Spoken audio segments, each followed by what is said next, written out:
Class 9 subject physics, जो इसके अंतर्गत चैप्टर 2 के बारे में समझेंगे। इस चैप्टर का नाम है गति, जिसे इंग्लिश में मोशन बोलते हैं। क्या बोलते हैं? मोशन।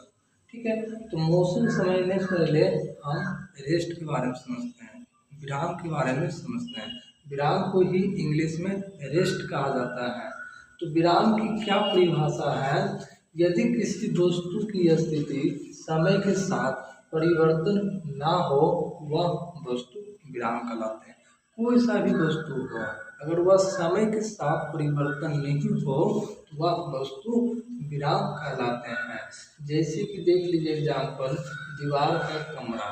ठीक है, आपके घर पे ही आप अपने दीवार को देखिए और उनके देखिए कि समय के साथ अगर परिवर्तन नहीं हो तो वह वस्तु क्या कहलाएंगे? विराम कहलाएंगे। ठीक है, तो दीवार का कमरा, पेड़ पौधे, कुर्सी, टेबल इत्यादि, इतने सारे हमारा क्या है? विराम का एग्जाम्पल। ठीक है, आप समझते हैं जैसे कोई सा वस्तु है, देख लीजिए यहाँ पे, और कोई व्यक्ति जो है ना इस वस्तु को देख रहे हैं, तो देखिए इस वस्तु जो है ना 1 घंटा देखा गया है, 1 घंटा या फिर 2 घंटा देखा गया है। तो इस वस्तु जो है ना जहाँ के तहाँ ही है, समय में परिवर्तन है लेकिन इस वस्तु की स्थिति में परिवर्तन ही नहीं है, जो कि ऐसे वस्तु हमारा विराम कहलाते हैं, रेस्ट कहलाते हैं। ठीक है, आप समझते हैं गति यानी मोशन। तो गति क्या है?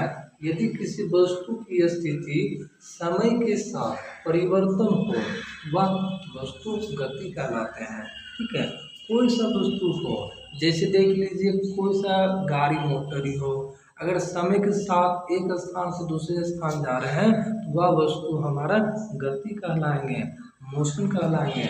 एग्जाम्पल क्या है गति का? चलती हुई गाड़ी, टहलता हुआ व्यक्ति, दौड़ता हुआ बालक। ये सारे एग्जाम्पल क्या है? समय के साथ अपने स्थान को बदल रहे हैं, परिवर्तन कर रहे हैं। ठीक है, तो विराम एवं गति दोनों पद आपेक्षिक होते हैं। विराम और गति दोनों पद आपेक्षिक होते हैं। ठीक है, आप देखिए गति के प्रकार जिसे टाइप्स ऑफ मोशन कहते हैं। गति के प्रकार जिसे इंग्लिश में टाइप्स ऑफ मोशन कहते हैं। तो गतियाँ कई प्रकार के होते हैं, गतियाँ कई प्रकार की होती हैं। जो पहला गति है रेखी गति, जिसे लीनियर मोशन कहते हैं। क्या कहते हैं? Linear motion. तो रेखी गति क्या होता है? इसमें वस्तु सीधी या वक्र रेखा पर चलती है। इसमें वस्तु सीधी या वक्र रेखा पर चलती है। वक्र का अर्थ होता है सीधा। ठीक है, जैसे देख लीजिए बंदूक, बंदूक से निकली हुई गोली सीधी जाती है, तो यह क्या है? रेखी गति है, लीनियर मोशन है। ढालों पर नीचे सरकता हुआ बालक, यानी कहीं देखे होंगे मतलब स्कूल वगैरह सब में कि एक ऐसा झूला होता है ना कि उस पर चढ़ने से नीचे एकदम सीधे के सीधे आ जाते हैं। ठीक है, तो वह हमारा वस्तु क्या होता है? रेखी गति होती है, उसमें हमारा रेखी गति होता है। ठीक है, और दूसरा गति है वृत्तीय गति, जिसे सर्कुलर मोशन कहते हैं। तो वृत्तीय गति क्या होता है? इसमें वस्तु वृत्त पर चलती है। इसमें जो वस्तु है ना एकदम वृत्त पर, यानी कि गोल चक्कर लगाती है। ठीक है, जैसे एग्जाम्पल है कि सूर्य के चारों ओर पृथ्वी गति। हमारा जो सूर्य उगता है, इनके चारों ओर कौन गति करते हैं? पृथ्वी ही करते हैं। और पृथ्वी के चारों ओर कौन गति करते हैं?